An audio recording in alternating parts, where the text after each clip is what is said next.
Hello friends, I am Mrs. Vaishali Mahajan from Gokul Education Society's Madhavrao Lala Vidyalaya, Nasik. Friends, in my last video we have learned a story of the man, the statue and the lion. Now next is 2.3 An Invisible Bench. विद्यार्थी मित्रांनो, An Invisible Bench या घटकामध्ये कुठलीही story नाही आहे किंवा कुठलीही poem नाही आहे किंवा कुठलाही लेसन नाही आहे. मग काय आहे 2.3 मध्ये? It is a skit. हे आहे एक छोटेसे हसवणारे कथानक. या कथानकामध्ये 6 मुलं आहेत. In this skit there are 6 children. आणि या 6 मुलांनी जी काही ॲक्शन केलेली आहे, या ॲक्शनद्वारे या कथानकातून इनविजिबल या शब्दाचा अर्थ खूप छान पद्धतीने समजावून सांगण्याचा प्रयत्न केलेला आहे. सगळ्यात आधी विद्यार्थी मित्रांनो, आपण 2.3 मधल्या टायटलवर फोकस करूयात. ॲन इनविजिबल बेंच याचा अर्थ आपण नीट आधी समजावून घेऊयात. बघा, ॲन हे काय आहे? आर्टिकल. मी मागच्याही व्हिडिओमध्ये तुम्हाला आर्टिकलविषयी सांगितलेलं आहे. मग ॲन हे आर्टिकल केव्हा वापरतात? त्याच्या आधी आपण बघूयात इंग्लिशमध्ये किती वॉवेल्स आहेत. How many vowels in language English? Yes, there are 5 vowels. 5 vowels आहेत, म्हणजे स्वर. 5 स्वर आहेत. मग ते कोणकोणते आहेत? A, E, I, O, U. These are vowels. मग या वॉवेल्सपैकी कुठल्याही एका अक्षराने किंवा वॉवेलने ज्या शब्दाची सुरुवात होते त्या शब्दाच्या अगोदर ॲन हे आर्टिकल वापरलं जातं. For example, an umbrella. अम्ब्रेलाची सुरुवात यूने होते. यू हा वॉवेल आहे, म्हणून अम्ब्रेलाच्या अगोदर आपण ॲन वापरतो. And Apple. ॲपलची सुरुवात एने होते. ए हा वॉवेल आहे, म्हणून ॲपलच्या अगोदर आपण ॲन हे आर्टिकल वापरलं. त्याच पद्धतीने ॲन इनविजिबल. आता इनविजिबल म्हणजे काय? इनविजिबल म्हणजे अदृश्य. विजिबल म्हणजे दृश्य, म्हणजे दिसणारे. आणि इनविजिबल म्हणजे अदृश्य, न दिसणारे. बेंच म्हणजे बाग. एक अदृश्य बाग, न दिसणारा बाग. या कथानकातून इनविजिबल या शब्दाचा अर्थ तुमच्याही अगदी व्यवस्थित लक्षात राहणार आहे. चला तर मग थोडक्यात ॲन इनविजिबल बेंचमध्ये काय आहे हे मी तुम्हाला सांगणार आहे. मी मगाशी सांगितल्याप्रमाणे या स्किटमध्ये 6 चिल्ड्रन आहेत. सगळ्यात अगोदर अमन हा इनविजिबल बेंचवर बसण्याची ॲक्शन करतोय. त्यानंतर त्याला बीना येऊन जॉईन होते. मग चंदा येते. मग दिनेश आणि एकता दोघेजण येतात. आणि सगळ्यात शेवटी येतो फारुख.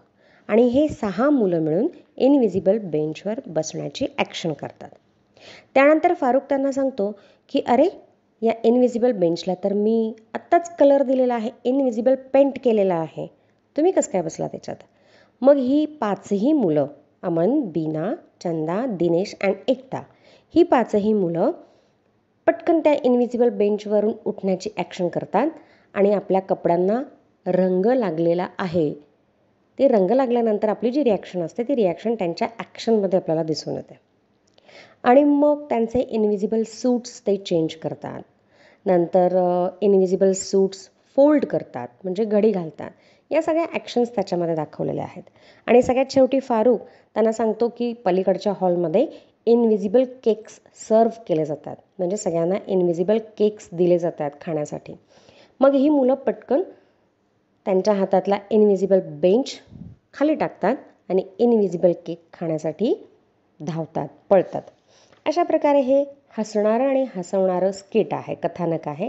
आणि या कथानकातून या 6ही मुलांनी आपल्याला छानपैकी इनविजिबल या शब्दाचा अर्थ समजावून सांगितला आहे. जसं या स्किटमध्ये इनविजिबल बेंच आहे, इनविजिबल पेंट, इनविजिबल सूट असे शब्द आलेले आहेत, तसं इनविजिबल या शब्दाला तुम्ही अनेक नाउन्स जोडून छान वेगवेगळ्या फ्रेजेस तयार करू शकतात. जसं invisible paper, invisible ball, invisible tree, invisible pen, अशा तुम्ही असे 2-2 शब्द तयार करू शकतात किंवा इनविजिबलला नाऊन तुम्ही जोडू शकता आणि त्याच्यावरून तुम्ही छोटी छोटी वेगवेगळ्या प्रकारची वाक्य पण तयार करू शकता. For example, I am writing on invisible paper किंवा I stand under the invisible tree किंवा I am playing with the invisible ball. अशा प्रकारे छोटी छोटी वाक्य तयार करण्याचा प्रयत्न तुम्हाला करायचा आहे. ठीक आहे. यानंतर आपण बघणार आहोत 2.5 हा घटक. 2.5मध्ये एक पोएम आहे. पोएमचं नाव आहे the man who thinks he can. बघूयात 2.5. सर्वात आधी आपण या पोएमच्या टायटलचा अर्थ समजावून घेऊया. या कवितेच्या शीर्षकाचा अर्थ जाणून घेऊयात. काय आहे शीर्षक? The man who thinks he can. Thinks म्हणजे विचार करतो. माणूस तोच असतो जे त्याचे विचार असतात. याचा अर्थ काय? सोप्या शब्दात बघूयात आपण. बघा, तुमच्या मनामध्ये जे विचार येतात तशी कृती तुमच्याकडून घडते. म्हणजे काय? समजा तुम्हाला असं वाटलं की आता मला खेळायला जायचं आहे. खेळण्याचा जर तुम्ही विचार करत असाल तर तुम्ही पटकन उठून बाहेर खेळायला जाता. जर तुमच्या मनामध्ये असं येत असेल की अरे बापरे, आता परीक्षा आहे, माझा अभ्यास झालेला नाही आहे, मला अभ्यास करायचा आहे, तर तुम्ही पटकन उठता आणि अभ्यासाला बसता. हो की नाही? याही पुढे जाऊन आपण मनात आणखीन कोणकोणते विचार येतात ते बघूयात आणि त्याप्रमाणे माणूस कशी कृती करतो ते पण आपण बघूयात. समजा तुमची परीक्षा आहे आणि एखादा अवघड पेपर आहे. तुमचा अभ्यास कमी झालेला आहे किंवा खूप बाकी आहे. मग आपल्या मनामध्ये खूप भीती असते आणि आपल्याला असं वाटतं अरे बापरे, मी याच्यात नापास तर नाही होणार ना, नापास तर नाही होणार ना, मला कमी मार्क्स तर नाही पडणार ना. सतत असेच विचार आपल्या मनात येत असतात आणि बरोबर तो पेपर आपल्याला खूप अवघड जातो आणि आपल्याला त्याच्यात कमी मार्क्स मिळतात किंवा आपण त्याच्यामध्ये फेल होतो. किंवा एखादी स्पर्धा आहे. त्या स्पर्धेच्या वेळेला जर तुमच्या मनामध्ये विचार येत असेल की नाही, काही झालं तरी मला ही स्पर्धा जिंकायची आणि मी जिंकणारच, याच्यामध्ये मला नंबर मिळणारच, बक्षीस मिळणारच, असा जर तुमचा विचार पक्का असेल, ठाम असेल आणि त्या दृष्टीने जर तुमचे प्रयत्न असतील तर नक्की तुम्हाला त्या स्पर्धेमध्ये बक्षीस मिळतं किंवा त्या स्पर्धेमध्ये तुमचा क्रमांक येतो. मग प्रथम असेल, द्वितीय असेल, तृतीय असेल, त्याच्यात तुम्हाला यश मिळतं. सांगण्याचं तात्पर्य असं आहे की आपल्या मनामध्ये जे विचार येतात तशीच कृती आपल्याकडून घडत असते. आणि म्हणून नेहमी लक्षात ठेवा की मनात चांगले विचार आणा म्हणजे कृती चांगली घडेल. जर मनात वाईट विचार आले तर कृती वाईट घडणार आहे. म्हणून विचार करतानाच पॉझिटिव्ह आणि चांगला विचार करायचा आहे, जेणेकरून आपल्याकडनं कृतीसुद्धा चांगली घडेल. चला तर मग बघूयात आपण poem 2.5 the man who thinks he can. या पोएममधील एक एक स्टांजा वाचून आपण त्याचा अर्थ बघणार आहोत. फर्स्ट स्टांजा बघूयात. If you think you are beaten, you are. If you think you dare not, you don't. If you like to win but you think you can't, it is almost certain you won't. एकेका ओळीचा अर्थ बघूयात. If you think you are beaten, you are. Beaten म्हणजे पराभूत झालेला. जर तुमच्या मनामध्ये असा विचार येत असेल की मी पराभूत झालो आहे, मी हरलो आहे, तर तुम्ही नक्कीच हरणार. Second line, if you think you dare not, you don't. जर तुमच्या मनामध्ये एखाद्या गोष्टीविषयीची भीती असेल तर ती भीती तुमच्या मनात कायम राहणार आहे. जर तुम्ही एखाद्या गोष्टीला किंवा एखाद्या प्रसंगाला घाबरत असाल तर ती भीती तुमच्या मनात कायम राहील. Third line, if you like to win but you think you can't, it is almost certain you won't. तुम्हाला जिंकायला आवडतंय पण तुमच्या मनामध्ये जर दरवेळी हरण्याचेच विचार येत असतील तर तुम्ही जिंकू नाही शकणार, मग तुम्ही हरणारच आहात. It is almost certain you won't. You won't म्हणजे काय? You will not. जे जे विचार तुम्ही मनामध्ये करताय खात्रीने जवळजवळ त्या विचारांप्रमाणेच कृती घडणार आहे, हे लक्षात ठेवायचं आहे. Second stanza. If you think you will lose, you are lost. For out of the world we find. Success begins with a fellow's will. It's all in the state of mind. बघूयात. If you think you will lose, you are lost. जर तुमच्या मनामध्ये असा विचार येत असेल की मी अमुक एका स्पर्धेमध्ये, अमुक एका खेळामध्ये, अमुक एका परीक्षेमध्ये अयशस्वी होणार आहे, मला याच्यात यश मिळणारच नाही आहे, तर खरंच तुम्हाला यश नाही मिळणार. खरंच तुम्ही हरणार. For out of the world we find. हे फक्त तुमच्या आमच्यापुरतं मर्यादित नाही आहे, तर ही संपूर्ण जगातल्या लोकांची मानसिकता आहे. कुठेही जा, जगाच्या पाठीवर आपण कुठेही गेलो तर हीच परिस्थिती आपल्याला दिसणार आहे. कोणती? की आपल्या मनामध्ये जे विचार असतील तशीच कृती आपल्याकडनं घडते.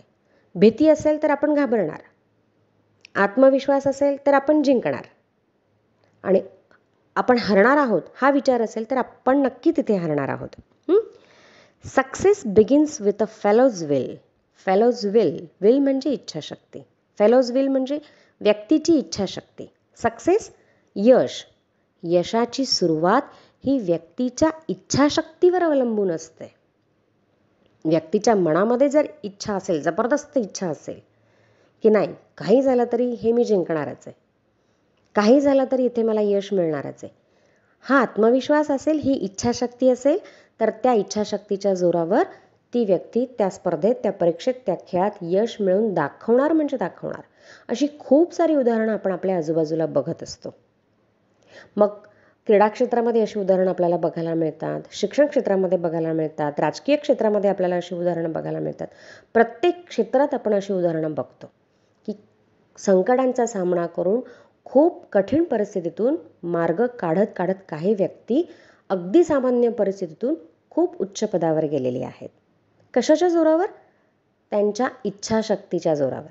हां, फक्त इच्छा असून उपयोग नाही आहे, मात्र त्याच्या जोडीला मेहनत हवी आहे, श्रम हवेत, आणखीन चिकाटी हवी आहे, जिद्द हवी आहे. या सगळ्या गोष्टी त्याच्या जोडीला आपोआप नंतर येतात. पण सगळ्यात अगोदर येते इच्छाशक्ती. इच्छाशक्ती हीच माणसाच्या यशाची सुरुवात आहे. It's all in the state of mind. State of mind म्हणजे काय? मनाची स्थिती. हे सगळं मनाच्या स्थितीवर अवलंबून आहे. जसं तुमचं मन विचार करणार तशी कृती तुमच्याकडून घडणार. ही मानसिक स्थिती आहे, लक्षात घ्या. थर्ड स्टॅन्झा बघूयात.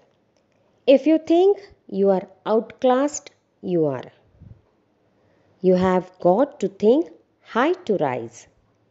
You have got to be sure of yourself before you can ever win a prize. बघा काय म्हटलं याच्यात. If you think you are outclassed, you are. जर तुम्हाला असं वाटत असेल की कोणीतरी आपल्यापेक्षा वरचढ होतं आहे, कोणीतरी आपल्या पुढे जातं आहे, कोणीतरी आपल्याला हरवतं आहे, तर नक्कीच तुम्ही हरणार. मग अशा वेळेला कशाची गरज आहे? You have got to think high to rise. तुमच्या मनामध्ये असे विचार येण्याची गरज आहे की त्या विचारामध्ये तुमची प्रगती तुम्हाला दिसायला हवी. म्हणजे आपल्याबरोबर जे स्पर्धा करणारे आहेत त्यांच्यापेक्षा मी पुढे जाणार आहे, त्यांच्यापेक्षा मी माझी प्रगती आणखीन चांगल्या पद्धतीने कशी करणार आहे, मी उच्च पदावर कसा जाणार आहे, याविषयी तुम्हाला विचार करण्याची गरज आहे. म्हणजे इतरांपेक्षा पुढे जाण्याचा किंवा चांगली प्रगती करण्याचा विचार तुम्हाला करायचा आहे. You have got to be sure of yourself before you can ever win a prize. तुम्हाला जर एखाद्या क्षेत्रामध्ये यश मिळवायचं आहे, एखाद्या स्पर्धेमध्ये यशस्वी व्हायचं आहे, एखाद्या परीक्षेमध्ये अव्वल यायचं आहे, उंच शिखरावर पोचायचं आहे, तर त्याच्या अगोदर तुम्हाला स्वतःविषयी खात्री असली पाहिजे की नाही, हे मला जमणार, इथपर्यंत मला जायचं आहे, मी पोहोचणार, काही झालं तरी माझ्या आयुष्यात यश हे माझ्या पदरी पडणार. असे चांगले विचार करून स्वतःविषयी खात्री असायला हवी, स्वतःविषयी आत्मविश्वास असायला हवा, स्वतःच्या मनामध्ये इच्छाशक्ती असायला हवी, तरच तुम्ही तुमच्या ध्येयापर्यंत पोहोचू शकणार आहात. फोर्थ स्टांजा बघूयात. Life's battles don't always go to the stronger or faster man. But soon or late, the man who wins is the man who thinks he can. काय म्हटलं या चौथ्या स्टांजामध्ये? खूप छान अर्थ आहे बरं का या कडव्याचा. Life's battles don't always go. Battles म्हणजे शब्दशः अर्थ घेतला तर युद्ध, लढाया असा अर्थ होतो. पण या कवितेमध्ये अर्थ घ्यायचा आहे संकट. आपल्या आयुष्यामध्ये खूप संकट येतात. आता हेच बघा ना, मार्च महिन्यापासून संपूर्ण जगावर कोविड-19चं किती मोठं संकट आलेलं आहे. पण मग या संकटाला घाबरून सगळे पळतायत का लांब? नाही. त्या संकटाचा सामना करतायत, त्याला तोंड देत आहेत, त्याच्यातून मार्ग काढण्याचा सगळेजण प्रयत्न करतात, हो की नाही? मग आपल्या आयुष्यामध्ये सुद्धा अशी अनेक संकटं येणार आहेत. मग या संकटांपासून आपल्याला लांब पळायचं नाही आहे. त्याच्यातून योग्य वेळेला योग्य तो मार्ग काढायचा आहे आणि त्या संकटातून आपल्याला बाहेर पडायचं आहे. टू बी स्ट्रॉंगर और फास्टर मॅन. मग संकटांचा सामना करून योग्य मार्ग काढण्यासाठी कशाची गरज आहे?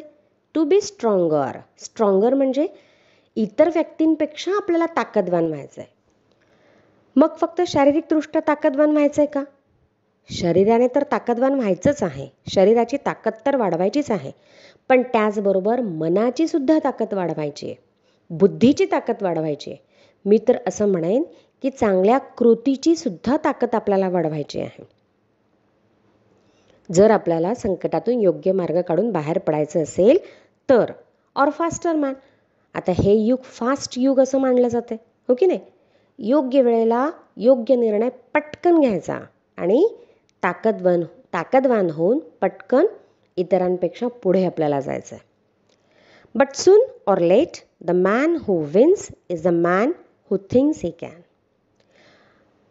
मनुष्य तोच असतो जे त्याचे विचार असतात. हा जो विचार या कवितेत मांडलाय ना, हा विचार लवकर लक्षात येऊ देत किंवा उशिरा लक्षात येऊ देत, ज्या क्षणाला हा विचार त्या व्यक्तीच्या मनात येईल त्या क्षणापासून त्या व्यक्तीचं आयुष्य बदलायला सुरुवात होईल. मग ती व्यक्ती चांगलाच विचार करेल, कारण तिला तिच्या आयुष्यामध्ये चांगल्या कृती घडायला हव्यात ना. मग चांगली कृती आपल्या हातून घडावी यासाठी ती व्यक्ती चांगला विचार करेल आणि मगच ती व्यक्ती जिंकेल, मगच ती व्यक्ती यशस्वी होईल. खूप छोटी कविता आहे ही, पण खूप मोठा अर्थ या कवितेमध्ये दडलेला आहे. पुन्हा एकदा लक्षात ठेवायचं, माणूस तोच असतो जे त्याचे विचार असतात. विचार चांगले तर त्याच्या हातून कृती पण चांगलीच घडते. विचार वाईट तर त्याच्या हातून कृतीसुद्धा वाईटच घडते. म्हणून नेहमी चांगले विचार आणा, पॉझिटिव्ह विचार करा. तुम्हाला तुमच्या आयुष्यामध्ये जे साध्य करायचं आहे, जे मिळवायचं आहे, जे तुमचं टार्गेट आहे ते अचीव्ह करायचं आहे, त्यासाठी तुम्हाला तुमच्या ध्येयाकडे जाण्यासाठी जे जे आवश्यक आहे ते विचार आत्तापासून करायला सुरुवात करा. ते व्हिज्युअलाइज करा. आपोआप तुम्हाला पॉझिटिव्ह एनर्जी मिळेल आणि त्या पॉझिटिव्ह एनर्जीच्या मदतीने आपोआप तुमच्याकडे यश येईल किंवा तुम्ही यशाकडे जाल. यश आपल्याकडे येत नाही, आपल्याला यशापर्यंत जावं लागतं, हो की नाही? पण फक्त विचार करून उपयोग नाही आहे. मी मगाशी सांगितल्याप्रमाणे फक्त विचार करून उपयोग नाही आहे. त्याच्यासाठी जिद्द हवी, चिकाटी हवी, मेहनत करण्याची मानसिक तयारी हवी. शारीरिक आणि मानसिक दोन्ही मेहनत करण्यासाठी तयारीची गरज आहे.